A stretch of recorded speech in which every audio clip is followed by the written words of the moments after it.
வீடே சும்மா கம கமன்னு மணக்கிற மாதிரி ஒரு நாட்டுக்கோழி கிரேவி பார்க்கலாமா? ஸோ அதுக்கு ஒரு குக்கரில் கொஞ்சோண்டு நல்லெண்ணெய் ஆட் பண்ணிக்கோங்க. நல்லெண்ணெய் ஆட் பண்ணிவிட்டு சோம்பு, நான் மிக்சரில் சின்ன வெங்காயம், இஞ்சி, பூண்டு இது எல்லாத்தையுமே நான் ஒரு மிக்சரில் கிரைண்ட் பண்ணி வச்சுருக்கேன். ஸோ அந்த பேஸ்ட்டையும் நீங்கள் ஆட் பண்ணிக்கோங்க.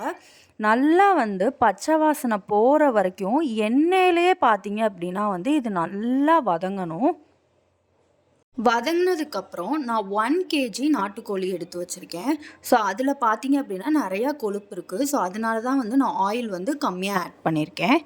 அதுக்கப்புறம் ஒரு 1 1/2 ஸ்பூன் சில்லி பவுடர் ஆட் பண்ணியிருக்கேன்.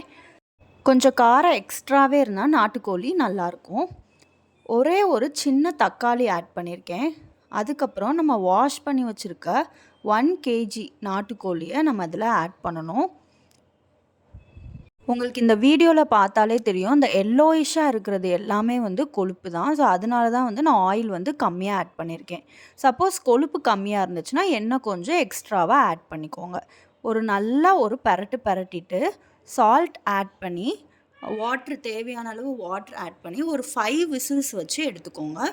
விசில் வந்ததுக்கப்புறம் ஒரு கடாய்க்கு ட்ரான்ஸ்ஃபர் பண்ணிங்கன்னா பாருங்கள் தண்ணி எவ்வளோ இருக்குன்னு.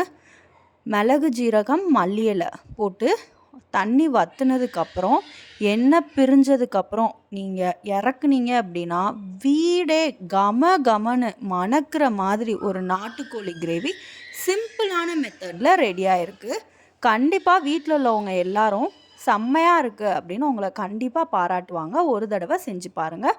அண்ட் மறக்காமல் நம்மளுடைய சேனலை சப்ஸ்கிரைப் பண்ணிக்கோங்க. அப்போ தான் நான் போடுற வீடியோஸ் எல்லாமே உங்களுக்கு உடனே நோட்டிஃபிகேஷன் வரும்.